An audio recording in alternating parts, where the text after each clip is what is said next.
Join me right now. Back on the show is Bellator featherweight prospect Janay Harding. How you doing? Good, thank you. How are you? Good, good. Let's get right into it. Israel Adesanya knocks out Robert Whittaker.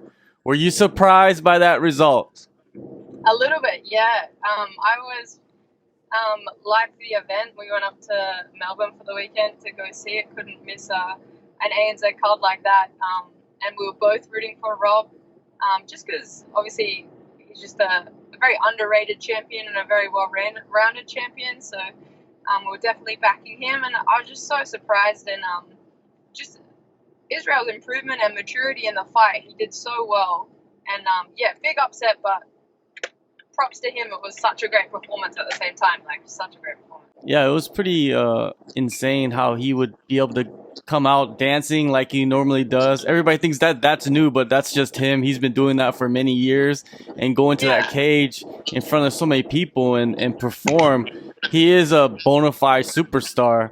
I think he's just gonna grow from there, right? yeah. I think I was very impressed with his walkout, and I've always been someone who's been a bit of an advocate for that. Not really theatrical, but just something just a little bit more heartwarming on your walkout gives a little bit of a different vibe to fighting. I mean, obviously we all fight, but there's more to us than that, and it's kind of a little bit more personal. I mean, even in reference to like the Conor McGregor, Chad Mendes fight, that was such a cool kind of change of having live bands there, and I mean, sometimes boxing people like Floyd's walked out with Justin Bieber and stuff before. It just like brings just a different kind of side of fighting to the vibe, like especially for those that are watching it live. It really pumped me up, and it was cool to see him show some skills, and he nailed the walkout as well. Like not only did it, but did it well. So yeah, I'd be excited to see if a lot more people kind of catch on and start doing that sort of thing. I hope so. Now, let's get into, your fights. Bellator 219, you had a dominant win over an undefeated opponent. What did you think of that performance, and was there anything about your performance that you were disappointed in? Yeah, that was a lot that I was kind of disappointed in. It wasn't for me my best performance. I think mentally I wasn't 100% in the fight. And then as well we'd made a few changes in the camp, so I think a combination of increased muscle mass and just not being used to kind of a new physique did make a bit of difference in just how technical I was, especially coming into the third round. I was just a little bit sloppy and obviously gassed quite a bit. And I mean, I was still happy to come away and be dominant, especially in the striking part, which was obviously something that I concentrate on doing. But I was really looking forward to just showcasing my jiu-jitsu against someone who has such high jiu-jitsu, and just being able to show that as much as I'm a striker, like I've been working my jiu-jitsu this whole time, I have solid jiu-jitsu as well. It's just not something that I gravitate towards in the way of my performances. So it was really good to kind of test that stuff, but definitely a lot to work on, and I think coming into this next fight will make a big difference. There must be somewhat of a satisfaction in yourself, right? That you didn't feel like you performed so well, but you still got a dominant win, right? Yeah, yeah, that was I think like initially, I mean, even if you'd seen the fight, like afterwards I was so angry at myself. Like I think sometimes you're so hard on yourself. As soon as I finished, as soon as that last bell went, I was so like I kind of felt like I just could have done better straight away. And then as soon as I kind of sat back and especially like the couple of days following, looking at my performance and understanding that even on a bad day, I still dominated such a high caliber like opponent. It really made a big difference in me and myself and believing in my abilities. I think like obviously we're all super critical of ourselves, but I just wanted to be so much better. Obviously, always you want to be better than what you are, but I just wanted to have that gap be so, I guess, substantial that it was very evident that I won. And as much as I won unanimous decision, I would have liked it to be a little bit more dominant. And yeah, it was always good to know that either way, even in a bad mindset and that kind of thing, I still came away with the win, and I can still rely on my abilities on my worst day. So it's good. Well, right now it's exciting times for the Bellator featherweight division. Cris Cyborg just signed on. Leslie Smith joined the promotion. You got a bunch of girls that are coming up. It's very exciting. Did you expect that when you first signed with them? Did you expect it to become this deep so fast? I kind of like I always knew they definitely had the stronger featherweight division. Of course, like back then the UFC was really struggling to build theirs, and all they really had was Cris Cyborg.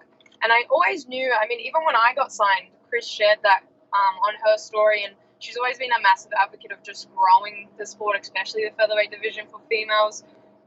So I could see that she always had her eye on our division, which goes to show that it was something to keep your eye on. But I really didn't expect. I mean, in the last 2 years, it's just really skyrocketed, and I think they've extended the gap between the UFC and the Bellator featherweight division so much so that it's almost out of reach for the UFC now. And I think like that just makes it so much more exciting to be a part of.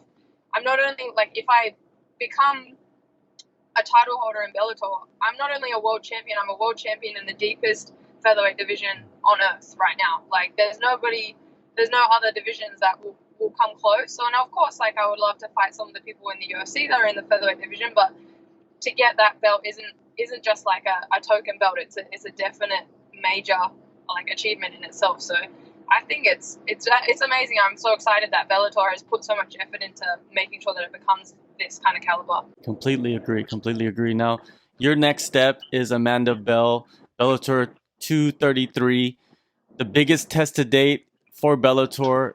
What are your thoughts on her and the skill set she brings to the cage? I think she's a fantastic opponent. I mean, she's been around for a very long time too, which is really cool. Her record isn't the best, of course, but she's fought some of the best of the best people, which makes a massive difference, and it just gives it so much more credibility. And she's a dangerous girl, and for me, I think that's a great fight. Like I love to be challenged, and not only am I challenged, but I do feel like my style works perfectly against hers, and that kind of thing will just allow me to really showcase my skills and showcase the fact that I am super worthy to be up the top end of these featherweight female rankings. So for me, I'm just super excited. It's been a good vibes camp like the whole way through, and it's just kind of we're just really focusing on making sure I perform my best and really improve off the last performance, especially. You're joining me during your commute to go train. You're driving, I think you told me earlier, an hour to go to the spot where you train. Where are you going actually?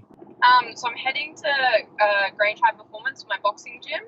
I'm lucky enough that I have all my gyms are kind of in the same area, but my work is quite a far way away from all of them.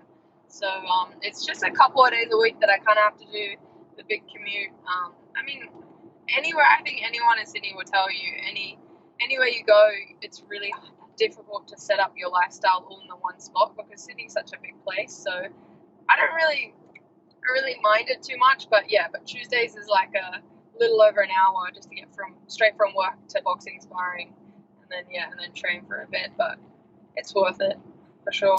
What do you normally do during your commute? Because an hour is pretty long. Do you just kind of like sit with your thoughts, or what is going on?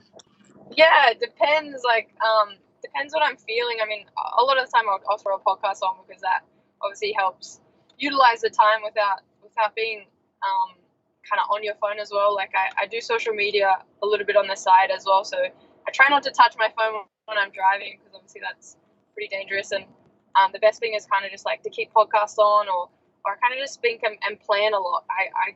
I'm one of those people, especially in fight camp. Fight camp is the most organized I ever am. And I'm always one of those people that will just like quickly jot things down or like remind myself, make lists, and maybe it's organizing food that I need to make sure that I have for the week, or I need to organize printing for my fight kit, or I need to call this person, or, like do podcasts and all that kind of stuff. So I just want to make sure like I don't get overwhelmed during fight camp.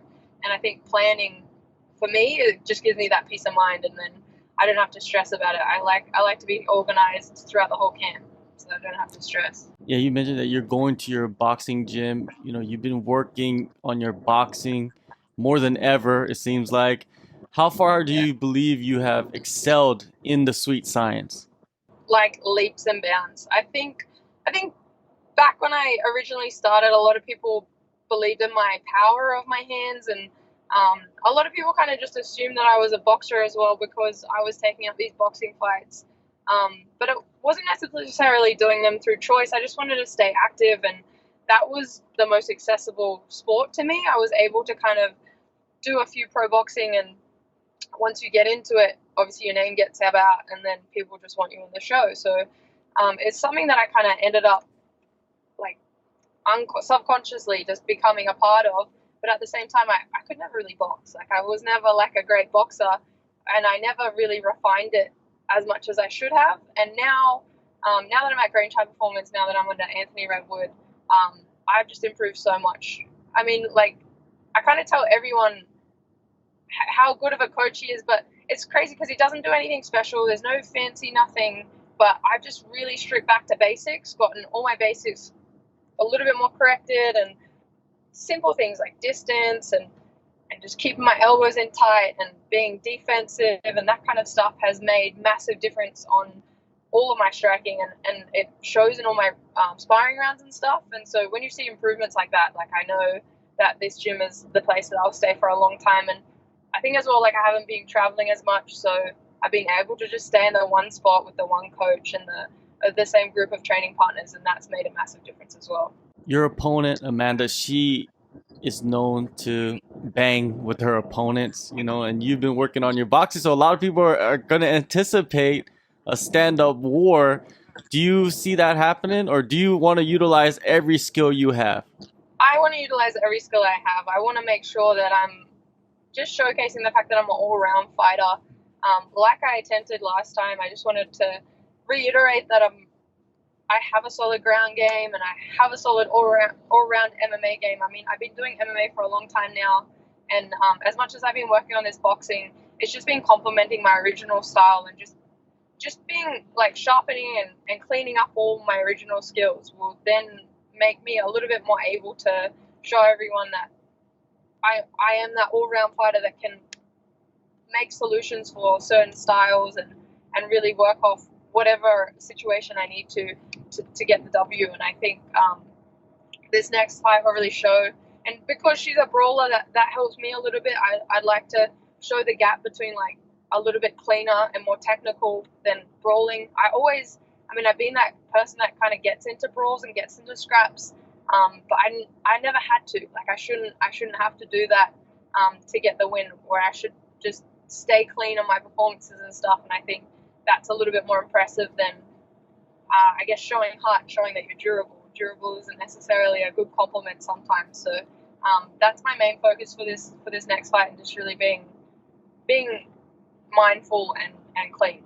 Just like boxing, nothing happens overnight. You added a strength and conditioning coach, and you've been with him for a little bit now. Have you seen, like, of course it's not going to happen right away, but have you seen yourself kind of leveling up slowly, in the past, like, maybe 8 months or so?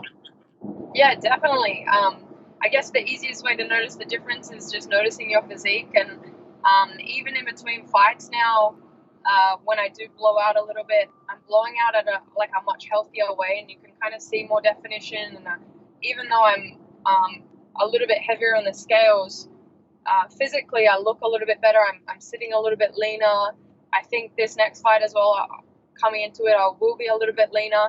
The last fight I was a lot bigger and I had a lot more muscle mass, but I was still kind of similar fat percentage and that kind of thing. So I think that's the easiest way to notice the difference. But as well as that, the way I lift and how much easier it is for me to do now. Obviously, you kind of never have an easy workout because it progressively gets harder. You increase the weight, you increase the repetitions or whatever it is. But at the same time, I'm so much more technical and so much more stronger in little things like my posture and stabilizers and that kind of thing. And then that translates a lot in my training, and I find that my endurance has become a lot better. So that definitely has made a massive difference, and it's kind of the first time I've properly implemented it in my career, and I'll be interested to see coming into this fight especially how it goes now that I've been there even longer than the last man.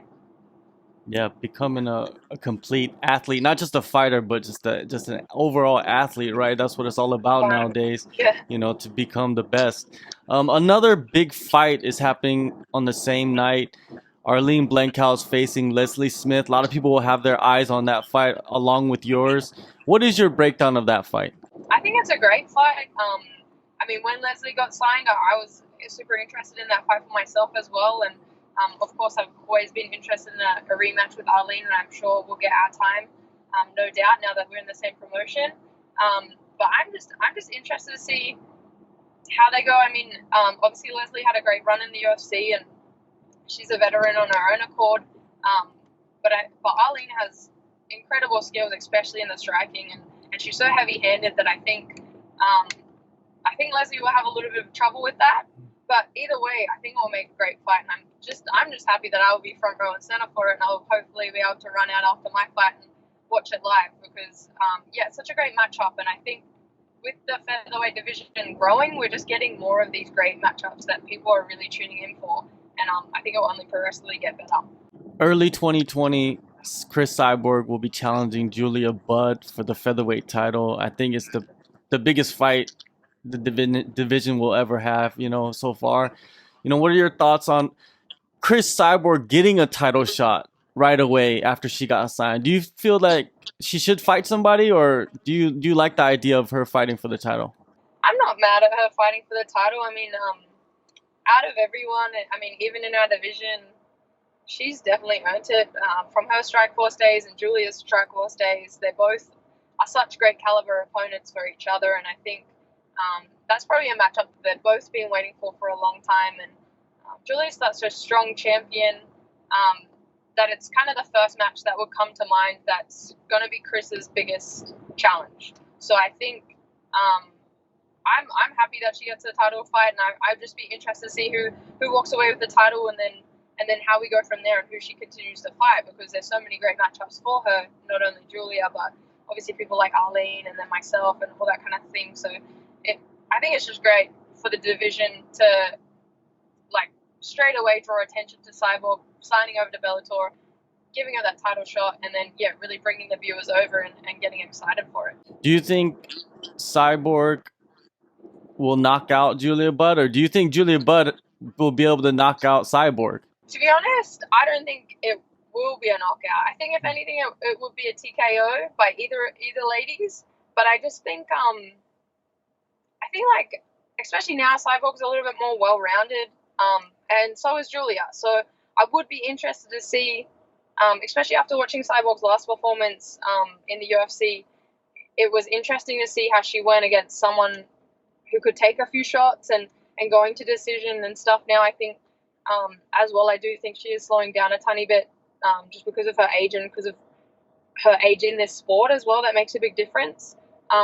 So I think technically they'll go head to head in a few different sections. I think we'll get to see a few different areas from both women, and then I guess who makes the better decisions to come out on top. I really don't think it's going to be one of those quick finishes from either girls, but either way, it'll be interesting to see.